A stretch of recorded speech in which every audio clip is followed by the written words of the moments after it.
Hey everyone, it's me, Ari Dotset, or just call me Rashid. It's perfectly fine. I'm here outside again in The Hague, walking outside. It's past midnight. It's 1:41 a.m. over here on 2nd of April 2023. And I'm here with another live stream. I did a 2 hour live stream yesterday. Please watch that one. But in this live stream, I want to address the following: why you should never take no for an answer. The title of this live stream may sound like a shock to you because you were taught that taking no for an answer is being polite, it's being respectful, it's about uh, respecting people's boundaries, blah, blah, blah. You were taught that you're a good human being, you're a quality human being if you take no for an answer.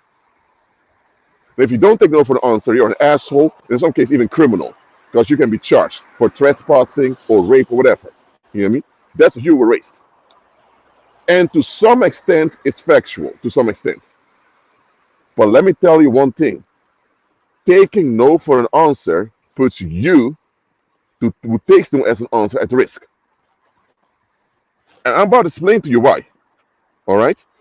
Before I continue, can you all hear me clearly? Let me know in the live chat, please. Can you all hear me clearly? Let me know. Oh, I see Maria is here, Sarasha is here, Gaia is here, um, Psyche is here, Joanna is here. Can you all hear me clearly? Let me know, please. Let me know immediately. God is good. God is good. All right. Again, you were raised with the idea, because it's an idea, it's a mental construct you were raised with, that taking no for an answer means you are an honorable, respectable, and decent human being. That if you don't take no for an answer, you're rude, you are dishonorable, you are horrible, you are annoying, and in some cases, even criminal when it comes to sexuality. To some extent, it's factual, but the truth is, no human being should ever take no for an answer. What do you say, Rashid? Oh, let me repeat it. No human being should ever take no for an answer. You're out of your mind if you take no for an answer. Whoa, Rashid, that sounds quite radical what you're saying over there. I know it is radical, and I'm going to explain to you why. Now, before I do that, I'm going to remodel one of Jesus' parables. Jesus used parables to teach his disciples, okay, including us. So Jesus walked on the earth during the first century. I'm here in the 21st century. So I will have to remodel the parable a little bit so you can understand it better for today. Okay? It's the it's a parable of the persistent widow. Okay, here it comes. You have Jessica Johnson. Okay? Her husband, Franklin Johnson, passed away. He died of cancer, okay, in a tragic way. Franklin Johnson passed away, okay? Jessica Johnson is left behind. She's a widow. Her husband owed some money to some creditors before he met her. That's a long time ago. And they've been married for 35 years. Now, the husband passed away. She was an elderly woman now, okay? And there was still some of the debt left that her husband was paying off. Now, based on the law of the land, it has been more than 20 years, so the debt should have expired. Okay? Because for over 23 years they never charged Franklin the debt. They totally forgot about it. But now that Franklin passed away, suddenly remember, oh, Franklin still owed us some money from 23 years ago. Now, the creditors came and harassed Jessica, the widow. Jessica decided to go to the courthouse to get a restraining order against those creditors. Because she is saying, hold on a minute, they have no basis to charge me this debt. But here's the thing, the courthouse did not want to give in to what she was saying. They told her, just have to find an arrangement to pay off the debt. Yeah, because you married Franklin, so because you married him and you had no prenup, that's why whatever debt he had is now also yours. But based on the law of the land alone, they should not have charged her. And it's another thing. She still had to pay off her mortgage. She still had a few years of mortgage to pay off. I mean, when her husband passed away, out of the blue, all these creditors came up. All these people with issued houses came up and came to bother her. Even people who couldn't stand her husband when her husband was alive came to her to act out their resentment towards her husband, who now passed away. Strange enough, when her husband was alive, nobody expressed how they felt about him. But now that he passed away, after the funeral, they'll come towards her and express all the discomfort. So you had creditors harassing her, debt collectors, and just common people. She went over and over again to the courthouse to get restraining orders. And guess what? They began to threaten her. They began to psychologically intimidate her. Eventually, she lost her mind. She kept going to the courthouse over and over again. She screamed on the streets. She went to social media, began to scream and talk about it, showing receipts. Eventually, this case caught the attention of foreigners.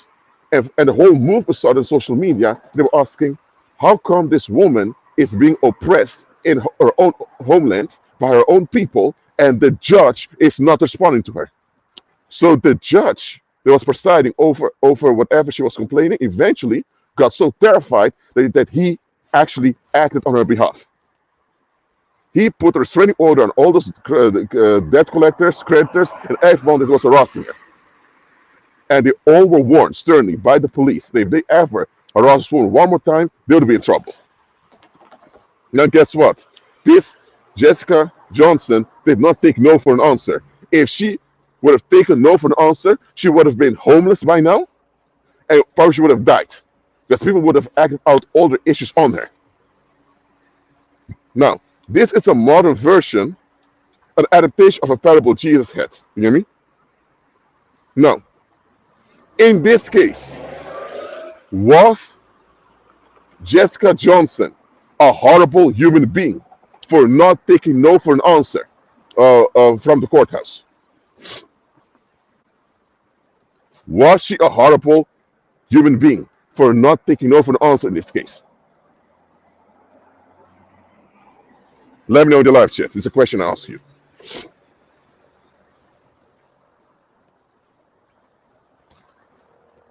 That's good.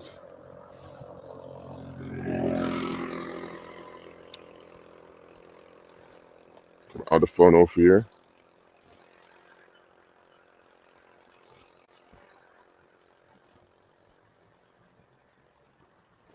Hold on.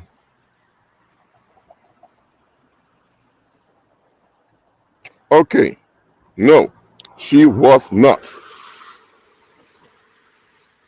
She did what was the best. Okay? Because think about it. If you are being troubled and endangered, and the community allows it to happen, it's on them. So if you keep putting this in their face, eventually they're going to be so embarrassed and humiliated that no choice but to act on your behalf. It should not have gone so far, but if it has to go that far, it should go that far. Simple as that. All right? And that judge has something to explain, because that judge has a position to maintain peace as far as he can in the community. So if there's a disruption in the community, he has the obligation as a judge to fulfill his role to act on behalf of the community. So if in the community there are perpetrators harm the community, he should deal with the perpetrators. So this woman was right. And here's another thing. If the community allows this judge, this corrupt judge, to get away with it, then the community is also a perpetrator, victimizer. Now, how would many Christians or so-called Christians or believers today respond? They would say, this woman has to take it calm. She has to follow the rules. She shouldn't harass people, blah, blah. Hold on a minute. So she has to give in to the ease of the public. So she has to consider what others want as priority. But her own safety is a disposable option? Are you kidding me? Well, let me tell you, that's how world links operate by default. What the community wants is it's a priority, but their own safety and well-being is a disposable option. And this is something world links agree with by default. Now, you may think, Rashid, nobody in the right mind would agree with something like this, but that's how society operates. The group is relevant, you are a disposable option. And if you ever think that you are important, people will ask you, who do you think you are? Nobody asks your opinion, blah, blah, blah. That's how society works. You have to be a disposable option while they are a priority. Only when you're part of the group, in alignment with the group, do you matter. Now look, an individual should not put their own interest above the community at the expense of the community. Absolutely not. But it also should not be the case that the individual is a disposable option to the community.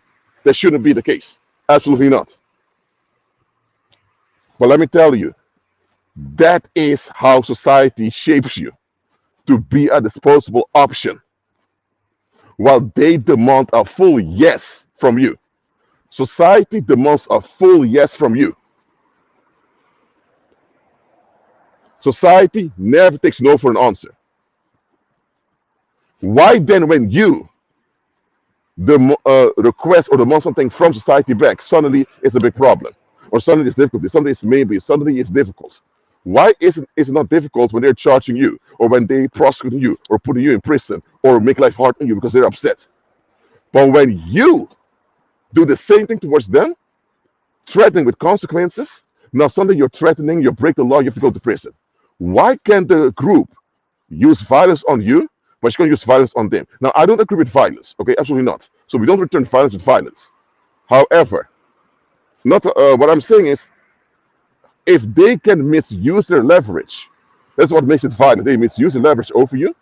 Why not can you gain your own leverage and use it on them in a non-violent way? Why can't you, in a non-violent way, use a leverage you have over them, society? It's not violent, so they can't charge you with being violent, but they still won't accept it. Why? Because you're supposed to be a disposable option that people can treat however they want, however they want.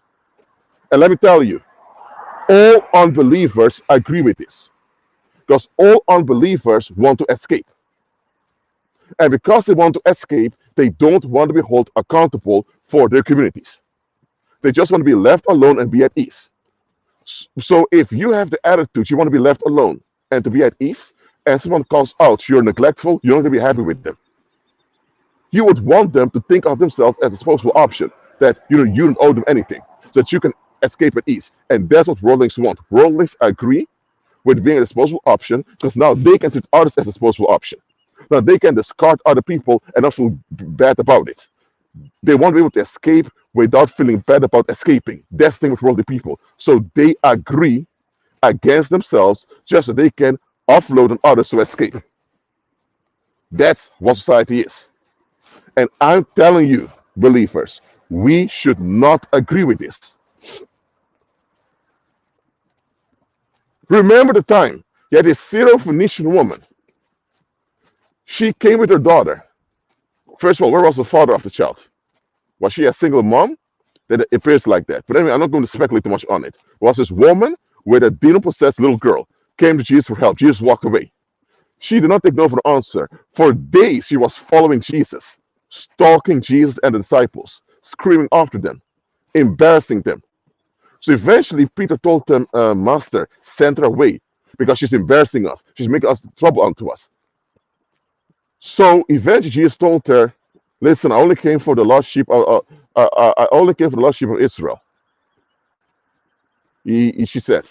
And then she kept continuing. Eventually, Jesus said, it's not good to give the bread that's meant for the children to the dogs. As to say is, the Israelites go first. And the woman said, okay, that's true, but even the dogs have to eat what falls from the table of the masters, right?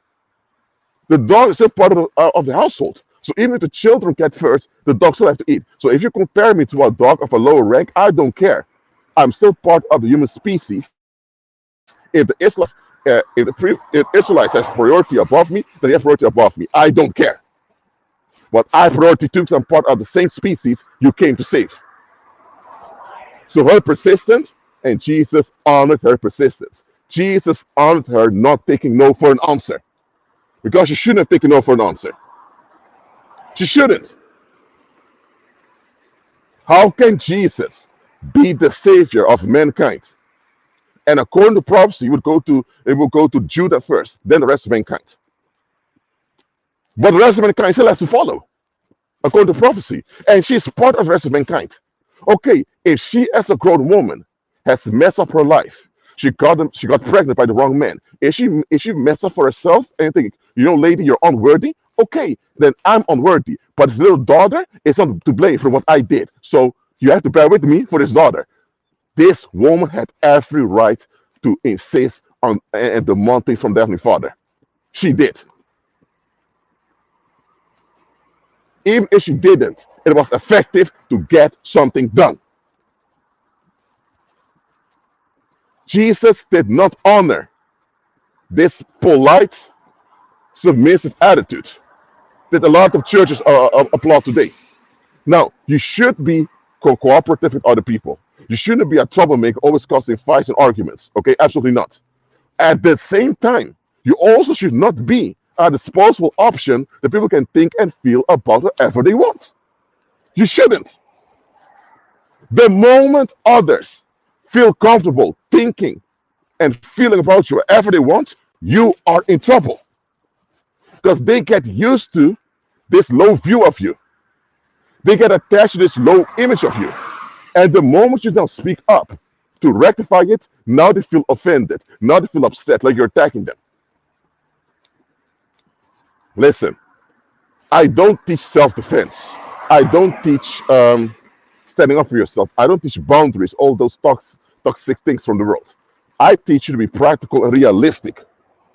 So you can be ahead of problems, ahead of trouble. No human being should be comfortable receiving no as an answer. Receiving no often hurts, and it should hurt because you know what? No simply means you don't matter. No simply means you're not important. No simply means we're going to deny this. Who should get a no on the earth? Evil spirits. Evil spirits do not belong in the earth. So when evil spirits want something or upset with something, no, we don't even consider you guys. Evil spirits should get a no. But human beings are native to the earth. We are earthlings. The earth is our home. So as a human being, you should never get a no in your own home, which is the earth. The earth is your home, not the house you rent, not the the country which borders you grew up in. The earth is your home, and in your own home, where you're native, you shouldn't get a no from your fellow earthlings who are just as native as you to the earth. But fallen mankind loves restrictions. They want to be able to discard others without feeling bad about it. Now, it's natural you can't give in to everyone's requests. If three people ask you to come to a party, you can't go to three parties at the same time. You have to decline one of them. Or if you want to spend time with your family, so you just say, hey, listen, man, no party tonight. I'm going to spend time with my family now. Okay? You redirect it. You divert what goes on. You either get a yes or you get a diversion. That's how it goes. Either a yes or a diversion. No human being should take no for an answer. Because if people get comfortable saying no to you, they're going to act out no against you. That means they're not going to consider your value, they're going to not consider your well-being nor your existence. They're going to feel comfortable controlling you as if you're a fiction. The moment that happens, you are in serious trouble. I'm telling you. How many children have been sexually molested? And they were acting out and calling out that something bad was going on. But nobody wanted to hear it. They just said, no, we don't want to hear it. They gave a no to the child. That child grew up with psychological trauma. And the psychological trauma became worse because nobody wanted to hear what the child had to say. When the child pointed out that something was wrong, that the adult wasn't appropriate towards them, nobody wanted to hear it. And now as adults, they have all these mental issues they're dealing with. So whose fault is it they have all these mental issues? It's not them. It's the community that informs them. But now the same community tells them, you're a grown man, you're a grown woman. The same community expects them to hide what happened to them because they don't want to be bothered with what happened to them. Hold on a minute. Bad things were happening towards me. You guys should have intervened. You guys didn't intervene. So you guys were part of the bad thing happening towards me. And now that I carried the effects, you want me to hide the effects that you guys are left alone and are at ease. What the heck is that? You do expect me to comply with paying taxes, going to a 9 to 5, paying bills, and be polite, not just customer. You have all these expectations and demands. If I don't give in to your expectation or demands, you either social exclude me, ostracize me, cause me to be homeless, make life hard for me, or even put me in prison if it goes against the written agreements called laws. So you guys have to get a yes guaranteed, but I have a no guaranteed. I have to be a disposable option. What the heck is that? Some of these abused children end up becoming monsters, whether they're serial killers or whatever, or sociopaths that haunt the community. And God allows it to happen. And this is why those sociopaths often get away with what wrong they're doing, because they have something in the community. And the community doesn't want to be called out. So now they're monsters. They can even get away being monsters because, hey, they have something on the community. You see what I mean? So why is it that the community has a right to dispose you anytime they see fit, but you can't do the same towards them? Oh, here's another thing. When you call out people's neglect, see how their faces change. I've noticed a lot of people can't stand children. Why? Because children call things out for what they are. Children just call it. They're not politically correct. They call out, this is stupid. And when a child calls out a dysfunction of community, it's an embarrassment on the adults who are dysfunctional. But I'm sorry, it's you as adults that have to look at yourself in the mirror and be better. If you're not willing to do that, it's on you. Don't blame the child because you don't want to be better. But in the world, they blame the child. Tell the child, shut up, show some respect, blah, blah, blah. The human species, for centuries, have taken out their adult frustrations on children, on the next generation, which is quite retarded, but they have been doing it. They have been doing it. You know what I mean?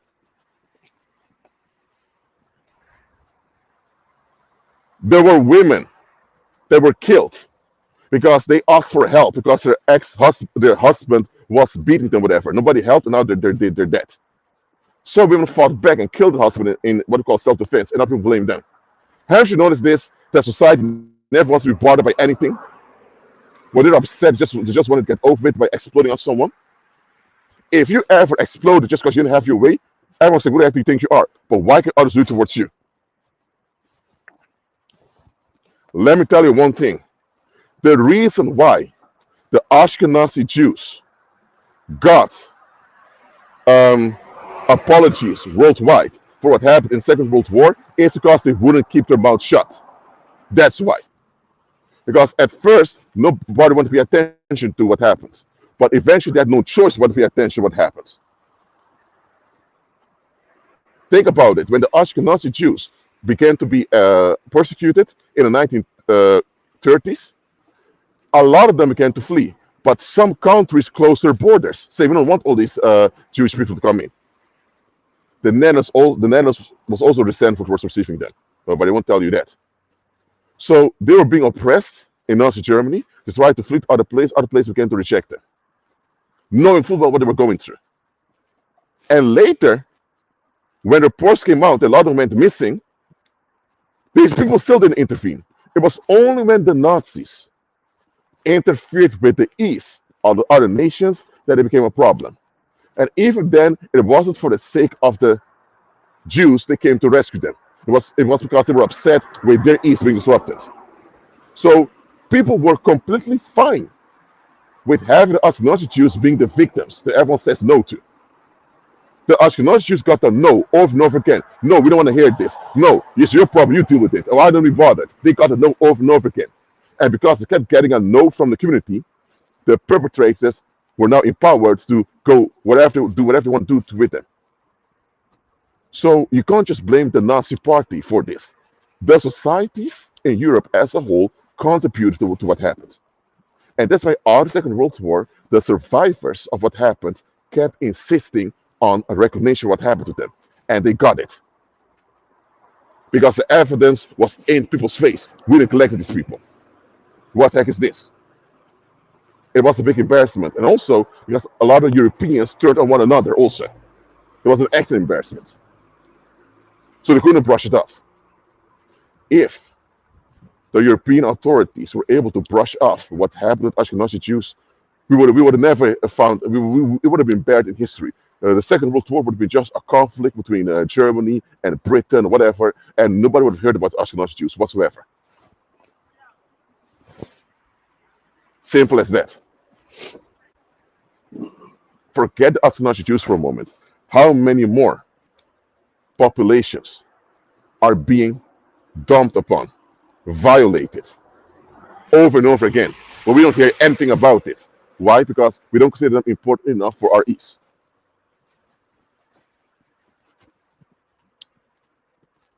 And that's why you shouldn't take no for an answer. Look, you can't always get a full yes from other people, whenever you want something, but you should demand a diversion. You matter. So if they don't give in to what you want, they should be able to give in to you in any other way. And you should also be flexible in getting along with them in a different way. But a no, you should never accept from anyone. How come when you say no to others, especially towards the government, they have an issue with it, but they can just ignore you whenever they want?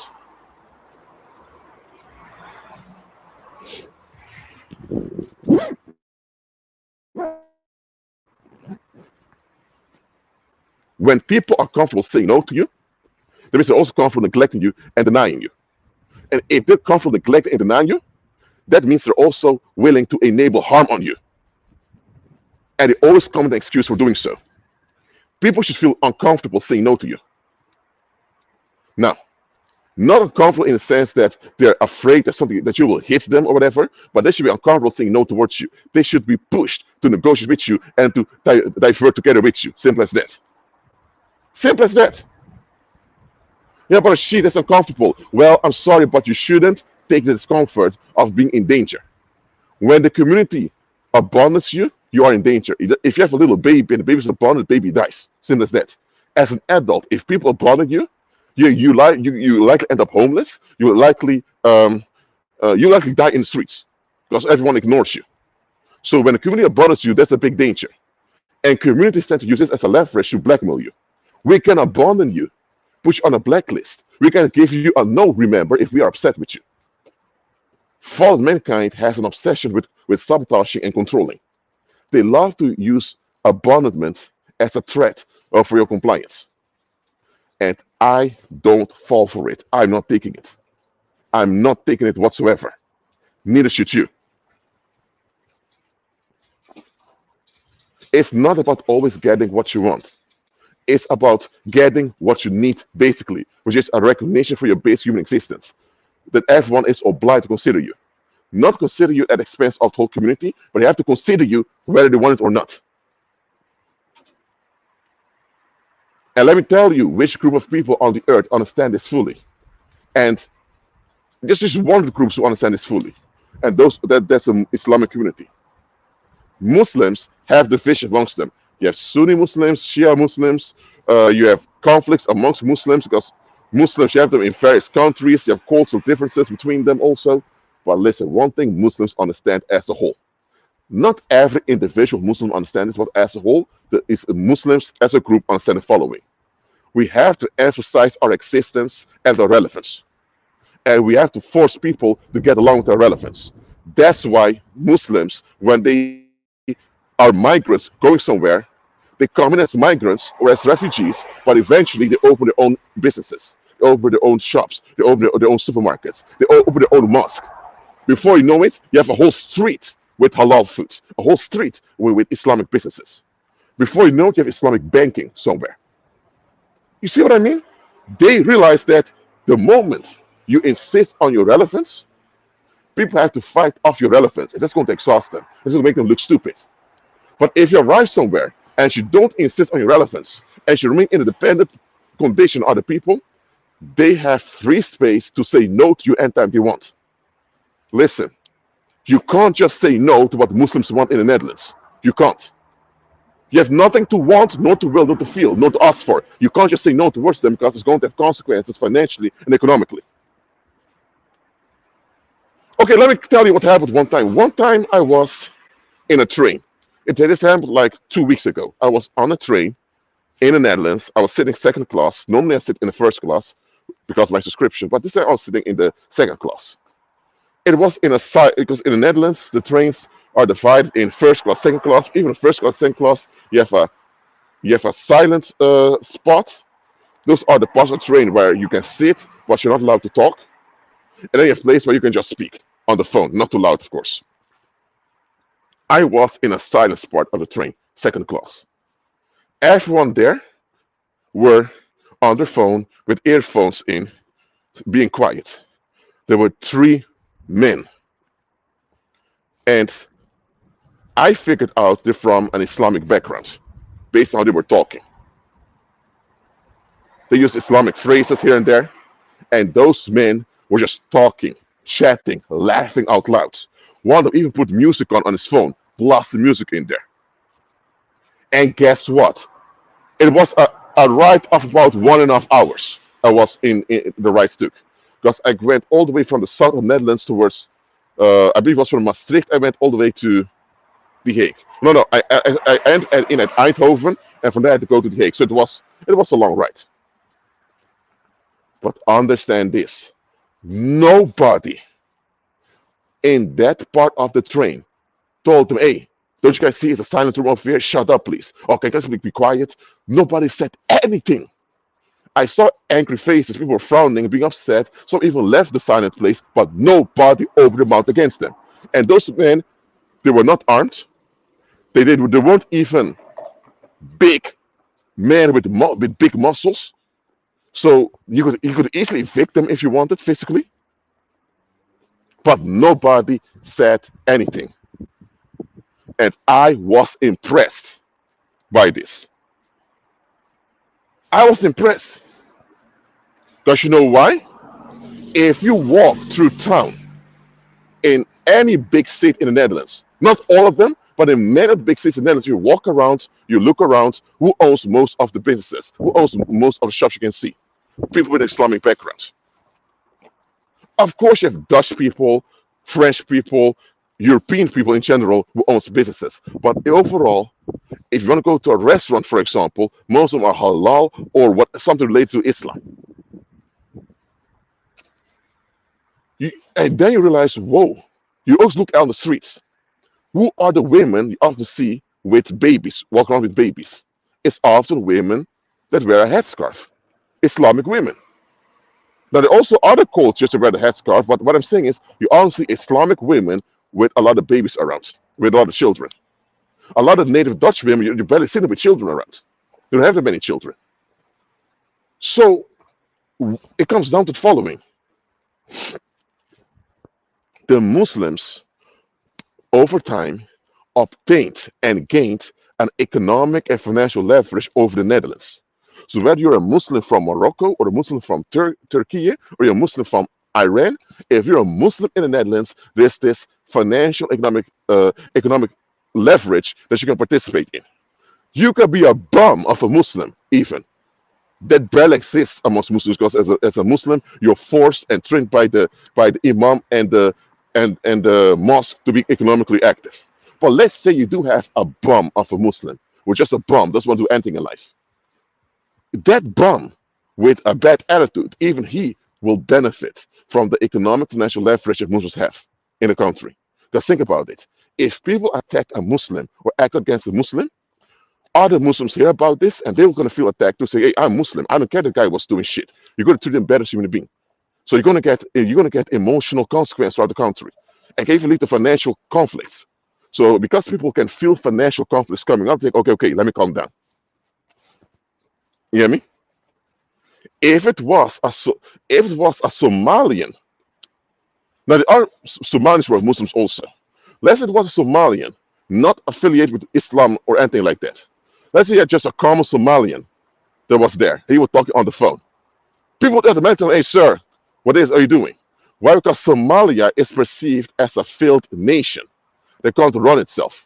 And because Somalians don't have an economic leverage nor financial dominance in the Netherlands, people will not experience bad consequences quickly if a Somalian is, or something related to Somalia is under attack or being mistreated. So, against Somalian, I've seen people acting out stupid in public, even. Sometimes, even some of the police officers do it. Yes, I just say it. I said it.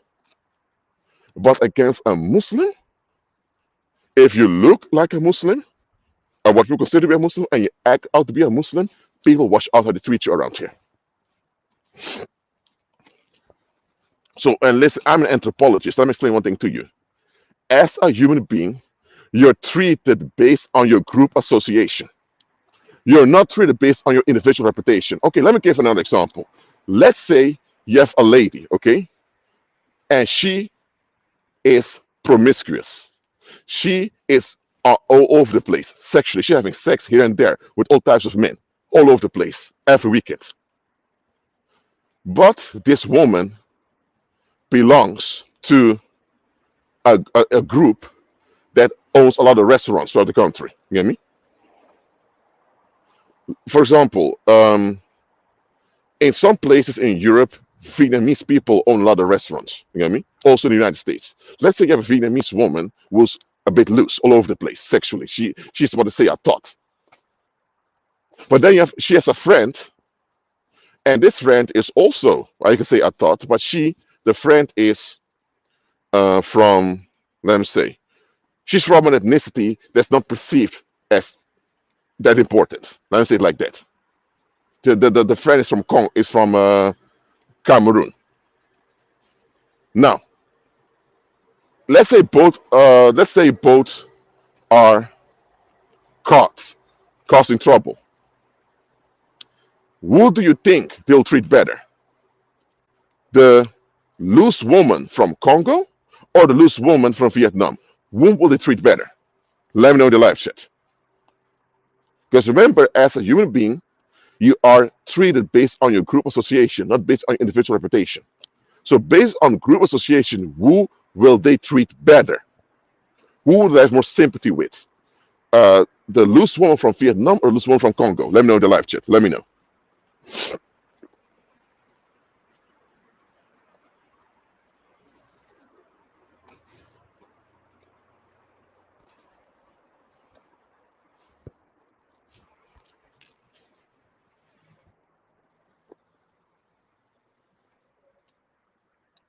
From Congo or Cameroon, or anyway, let's say Cameroon. Okay, it's close to Congo, but yes, you all said Vietnam. Why? Because a loose woman from Cameroon, for example, Cameroon does not have such an economic importance worldwide. They do have economic importance in the continent of Africa, but aside the continent of Africa, they don't have any. So people think, what's Cameroon? We can live without Cameroon. And because Cameroon remains an option for them, any Cameroon individual is also an option. So if you are from Cameroon, they treat you automatically as an option.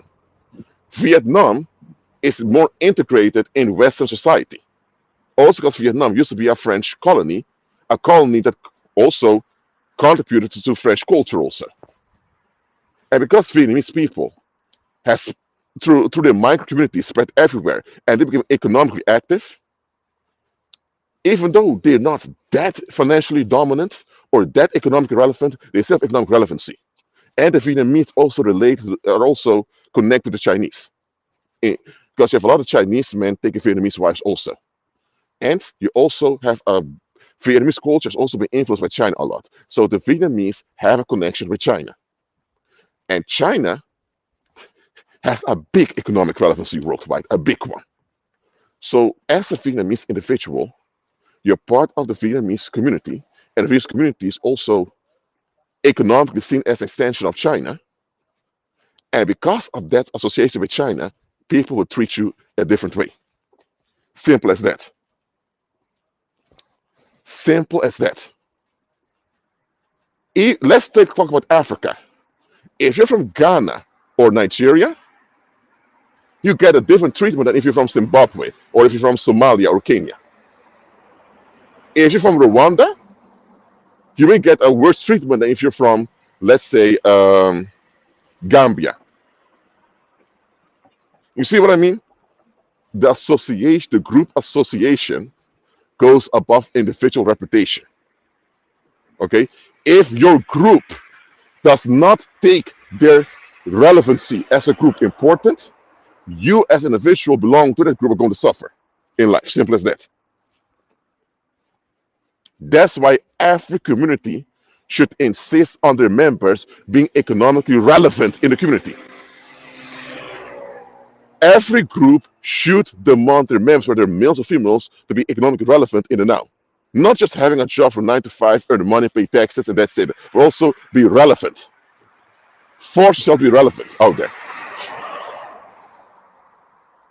When your group is perceived as needed or as essential, you will be treated as needed and essential also, because you're associated with the group.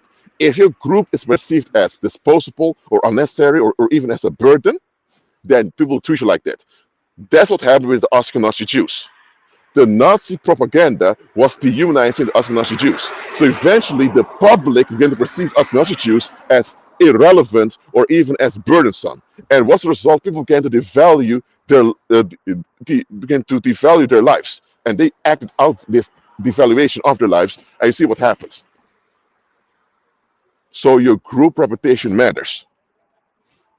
Is this clear onto you about group reputation, group association, and individual reputation? Your individual reputation is not that important. Your group association is far more important than your individual reputation. Is this clear onto you? Let me know in the live chat. Let me know.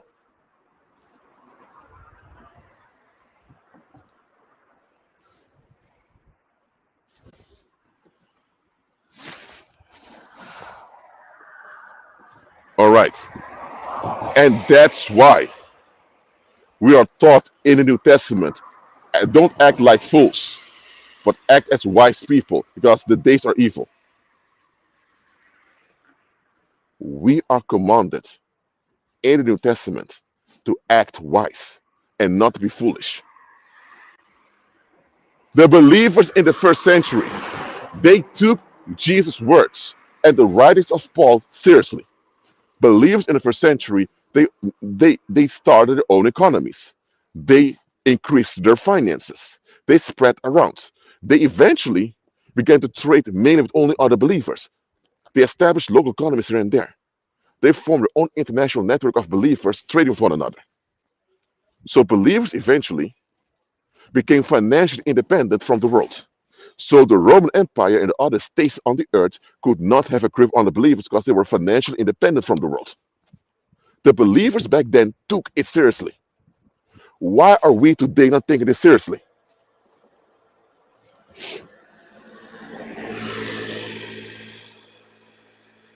Listen, if you don't force your relevance on the public will not treat you as relevant.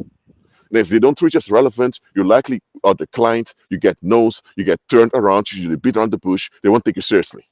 But if you enforce your relevance, whether in a good way or whether in a bad way, they'll deal with you. Listen, when someone goes to a supermarket and they want money from the cashier, they're not going to get money from the cashier. You know that. If they come with a gun, suddenly the cashier says, okay, you want the money? Here it is. Why? Because now he has forced his relevancy on her in a negative way through violence. Okay? And it works. He's relevant now, so they have to consider what he wants. So nobody's going to challenge. It's going to challenge him. Keep driving, please. Why are you stopping? Nobody is going to challenge him. Why? Because if people challenge him, he may shoot and bad things may happen. Now, am I supporting that? Using a gun or using a knife or a weapon to make yourself relevant? No, absolutely not. I'm just pointing out it works. And let's get it straight. Society uses weapons on you. Whether it's eviction from your house, whether it's put you in prison or put you on a blacklist, give you a criminal record, society uses weapons on you to make sure that they get a yes from you anytime they want something. But when you decide with a group of people, we want to have our own thing, suddenly say, oh, you're a cult, or we need to watch out for you. Now they put you on the watch list. Listen, Without a leverage in this lifetime, you won't get anywhere and you won't get anything done. Smart people want to get along with others. That's good. But wise people want to get along in a constructive way. Most people are just smart. They just want to get along so they don't get any trouble. They submit to the violence of society. Wise people get along in a constructive way. They get along in such a way that it's not going to harm them in the long run.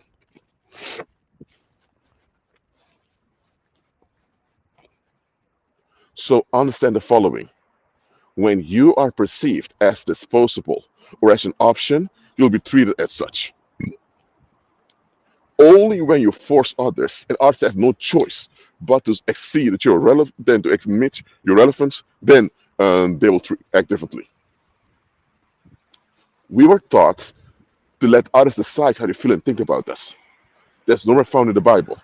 Nowhere that's found in the Bible. That you others have a right to think about you however they want. They don't. The whole saying, nobody owes you anything, you don't owe anyone anything. I'm sorry, other people owe you, you owe them. Come on, what is this? As a child, I always question this bullshit. Why is only I have to give into the community? Why does the community give into me? Even as a child, I call this out, and the adults could never answer. All the time you're rude or when you ask us questions, someone even told me, I would kill and destroy people like you if I was God, asking all those questions, wanting to have any answers. Someone even told me that. I was thinking, what? Okay, so you would kill and harm anyone who questions you. That's what you're saying now. It's because you can't do it that now you're upset.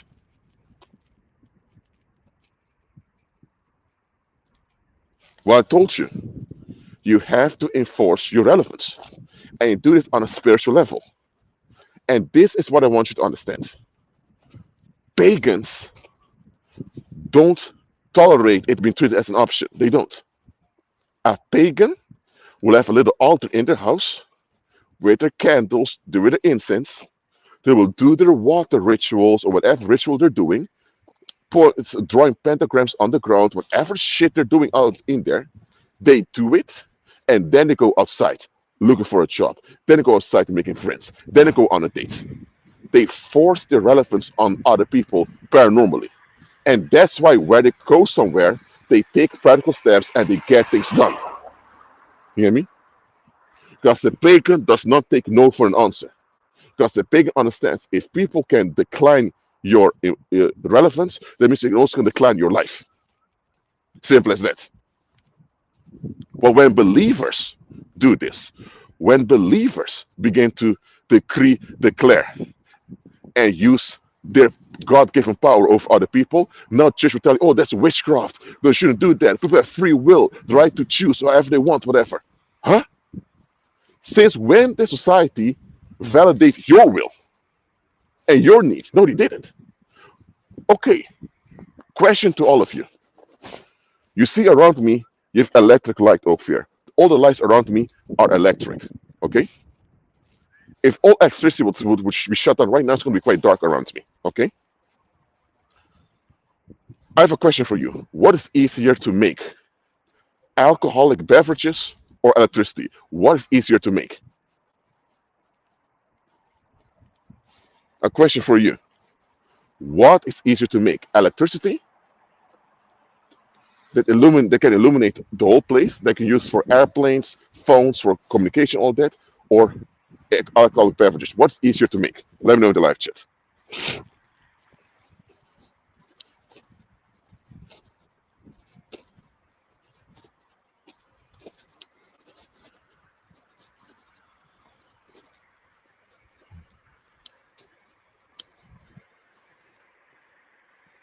Electricity, absolutely.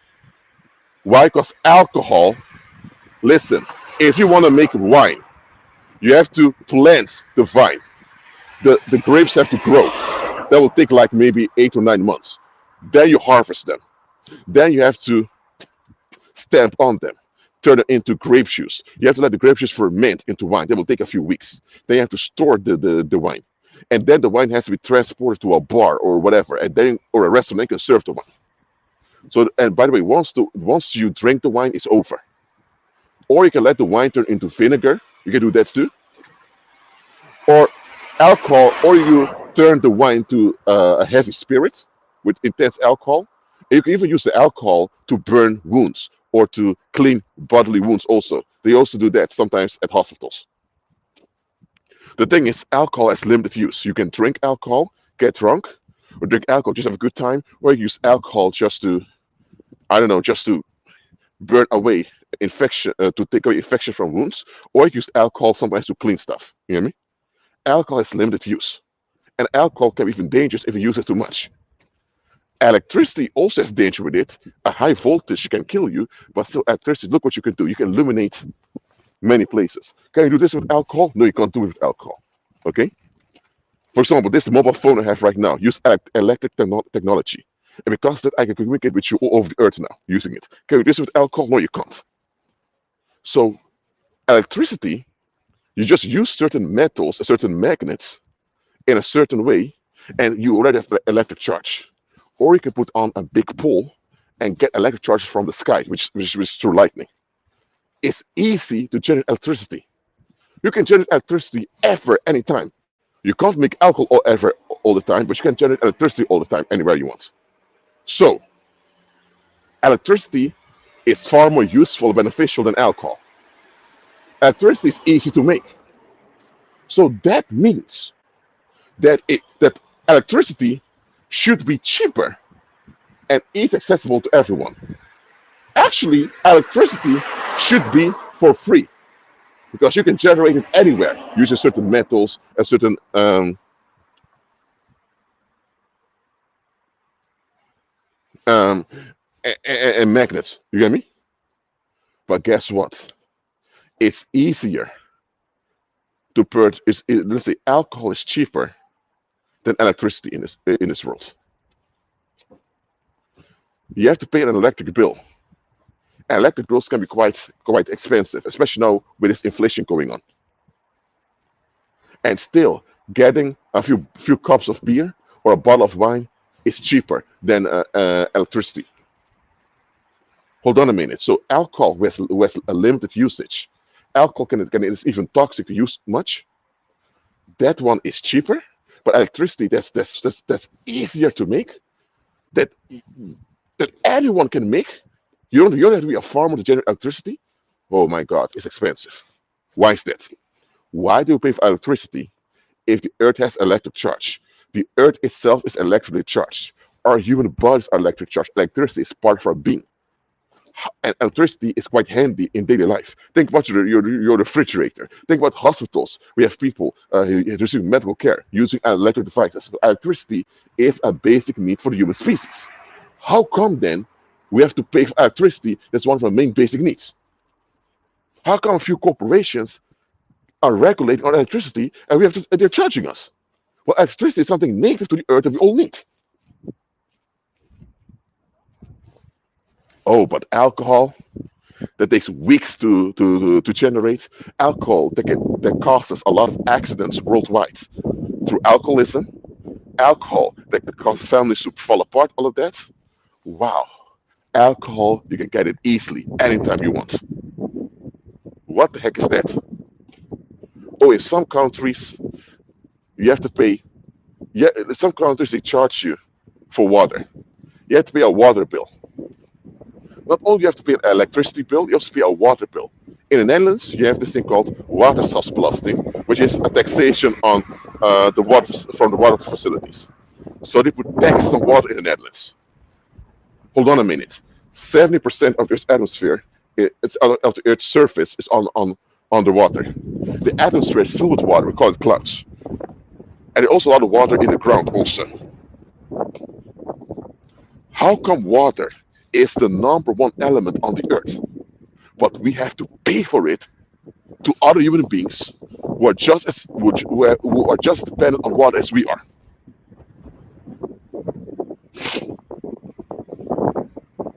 The reason I mention all of this is that because, listen,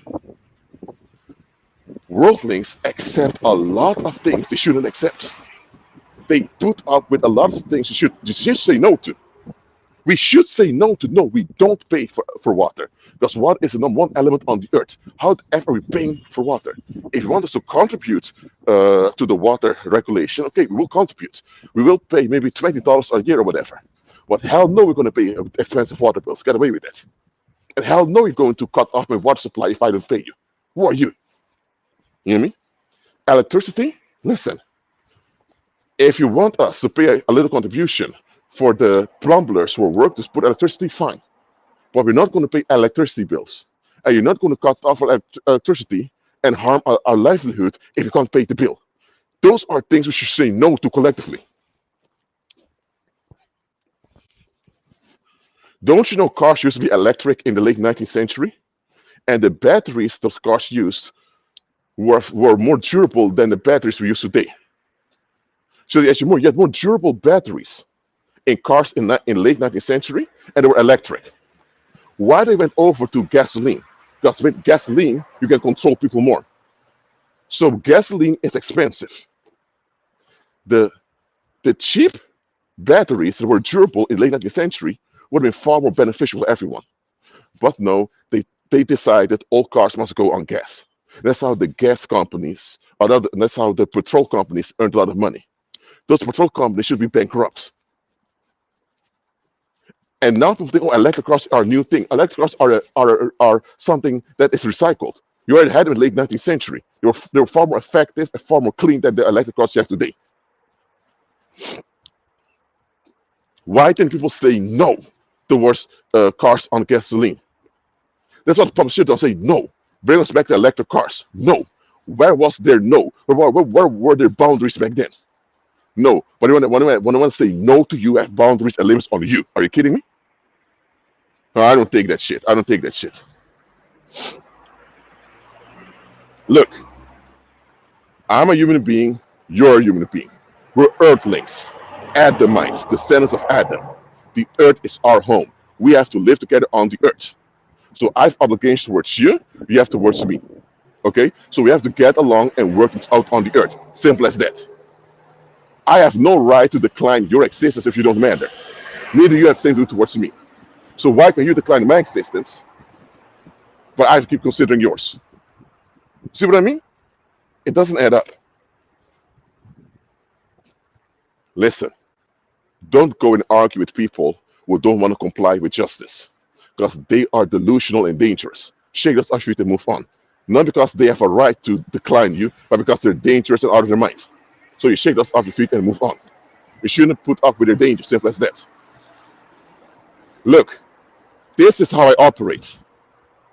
If I ever feel any type of heaviness against me, I'm going to backfire it onto the senders. And I'm commanding that everywhere, anyone with any will or feeling against me, that they're haunted day and night internally, wherever they are. I command this.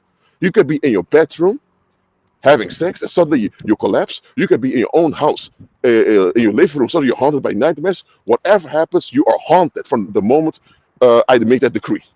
And you can't hide anywhere on the earth. In your own house, you will get symbolic bitch slaps from me for having a will against me. I don't have to be there physically, but I will slap you down in your own house energetically and I insist against me. So you know you're not God. Anywhere on the earth, you can be challenged and you have to give an account. Simple as that. When people figure out that nowhere on the earth can they hide from you or deny you at ease, they suddenly realize, okay, I need to change my attitude.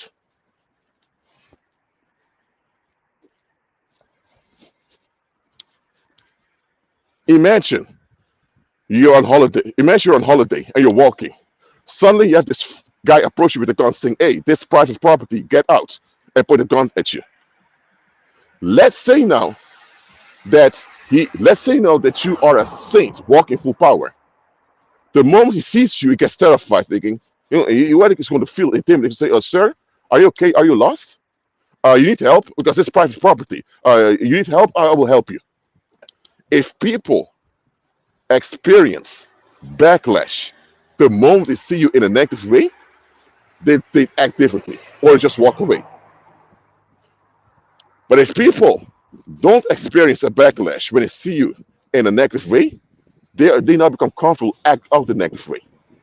So you let's say that you're walking around, okay, and you look like a homeless guy. So you sit there on a bench, and someone hey, that's my property, that's my front yard. They come out, tell you, get off my property, get off my land. Then you turn off your hoodie and see, hold on a minute, you're the son of the prime minister, right? And he told me, yeah, I'm just sitting here because I need to catch my bus. I said, okay, okay, don't worry, just sit there, sit down. Because that guy knows if he acts out against the son of a politician, it's going to have a backlash on him long term and doesn't want to face that. Or if they see, hold on a minute, are you the son of that powerful believer over there who's decreeing and declaring, oh, sorry, please forgive me for acting like this. Jesus, Lord, he owns the earth. Okay, so let me help you. People only come with boundaries, restrictions, and saying no when they can get away with it. The moment they realize they can't get away with it, they have no choice but to comply, whether they want it or not. First of all, Jesus is owner of the earth. He owns everything. We own nothing. So that plot of land you have, whether it's a farm or whether it's a house, whatever, sorry, you possess it for now. You don't own anything because you will die one day and leave it behind. Jesus is owner of the earth, and he has the one that's resurrection. You don't own anything on the earth. And so as a believer, if I see you go too far, I can take away your property and your land at a distance by using the creed declarations on you.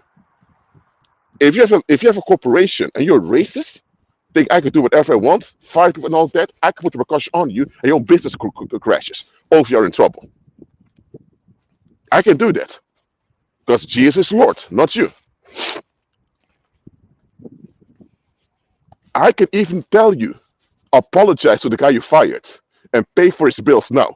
Well, I'm not going to do that. Okay. Then I, as a believer, going to put repercussions on your whole business, on your whole family, on your own household, and you're all going to be haunted. Okay, Mr. Dawson, I'm going to treat my employees better. This is how it should be. It's us as believers that have to keep these people in check.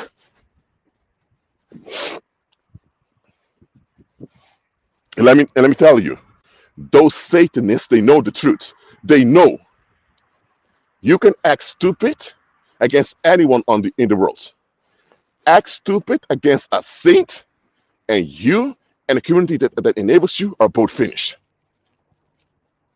You can still act stupid against an undelivered believer. But if the believers deliver and they are saints, watch out how you treat them. Watch out. I'm telling you, once you turn into a saint, once you cross the Jordan and turn into a saint, a lot of people can treat you very differently. Some are going to walk away from you. They're going to run away when they see you. Others are going to cater onto you. First, we'll tell you, we don't kiss ass. We said no.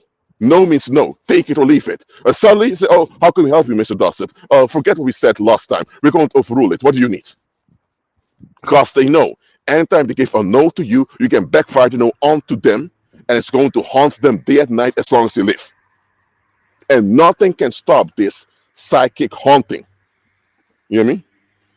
But if people feel comfortable declining you, they'll also use violence on you at ease. You get me? That's how it is. Is this all clear onto you? Let me know in the live chat. Is this all clear onto you?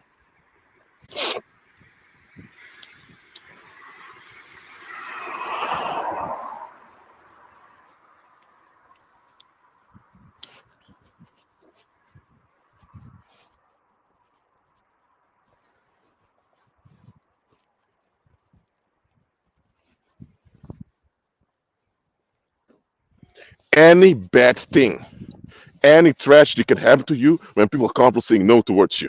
Saying no also means they don't look after you, they don't care what happens to you, they just look away because they're not bothered by it. The moment they can't say no towards you and have a no towards you, they have no choice but to consider you. It's then that you're safer. There's nothing to like or dislike. You get me? If they dislike you, they have a problem. Simple as that.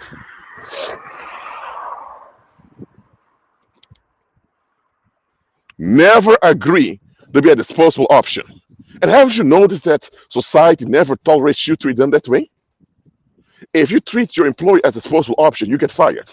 If you um, don't show courtesy to other people, let's say this is a woman acting like a bitch, you get me? And you call her out. Her husband tells you, hey, that's my wife. Apologize, whatever. You don't give into it, he may even either beat you or he may make life hard on you. When you treat society and its members as a disposable option, they make life hard on you because they won't take it. Now they're going to force boundaries on you and consequences. Oh, but they can do it to you anytime? I don't think so.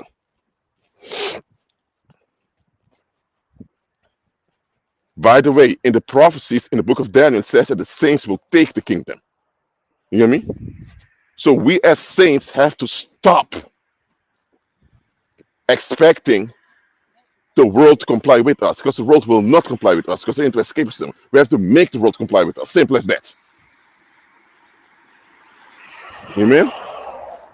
How do you think I got where I am now? Things going well with me.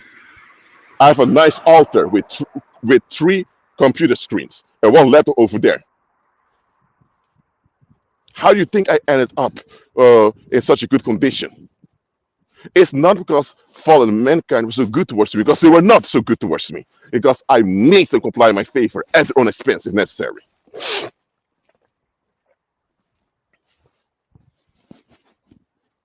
Look, let me tell you a short story what happened real. In 2014, 2015, it was, I was still on social media from time to time.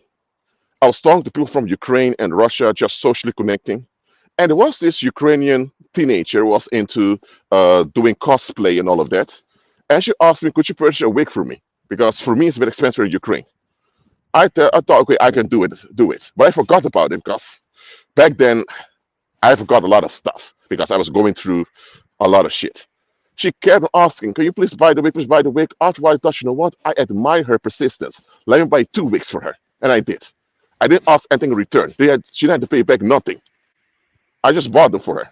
And she was happy. And I was thought to myself, hold on a minute. If believers have the same attitudes as this Ukrainian teenager over here, who's into cosplay, because I used to go to anime convention, all that too. She just asked a foreigner, can you please buy something for me? If she could have thought, this guy's a stranger. This guy may really want to take advantage of me, nothing. She dared to ask and kept persisting. I admire that attitude. If believers had this attitude more and more in daily life, with using the power of Christ with it, how much better would it be for us?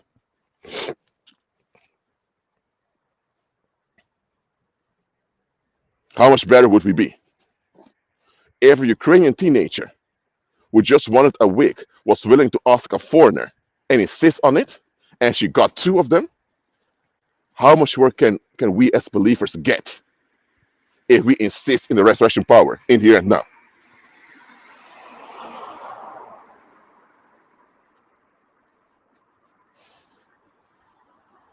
Listen, I admire people being persistent in a constructive way. I don't agree with violence nor blackmail. What I do agree with, if you're persistent in a constructive way, even if I don't give in to what you want, I will diverge. Say, okay, I'm not going to give you what you want, but we're going to do it this way now, in which I will still meet your needs or meet what you want. You hear me?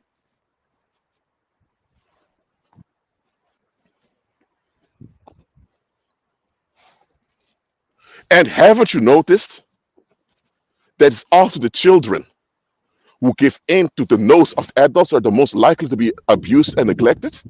And the children who always have a big mouth after are the ones escaping a lot of mistreatment. Haven't you noticed that? If people can get away ignoring you or saying no towards you, you are in trouble. Never let it come so far. All right?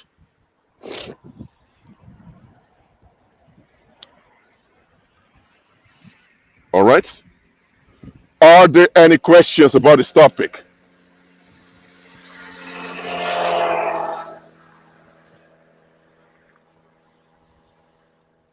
Are there any questions about this topic? Let me know.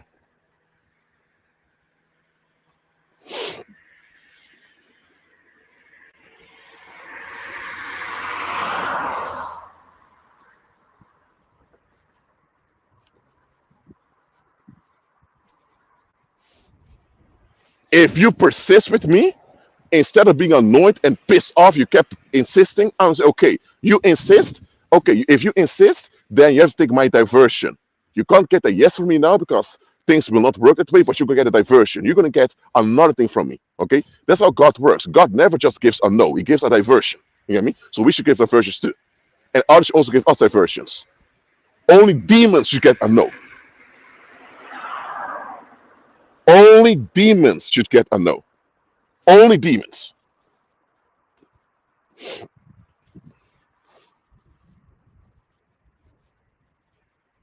All right.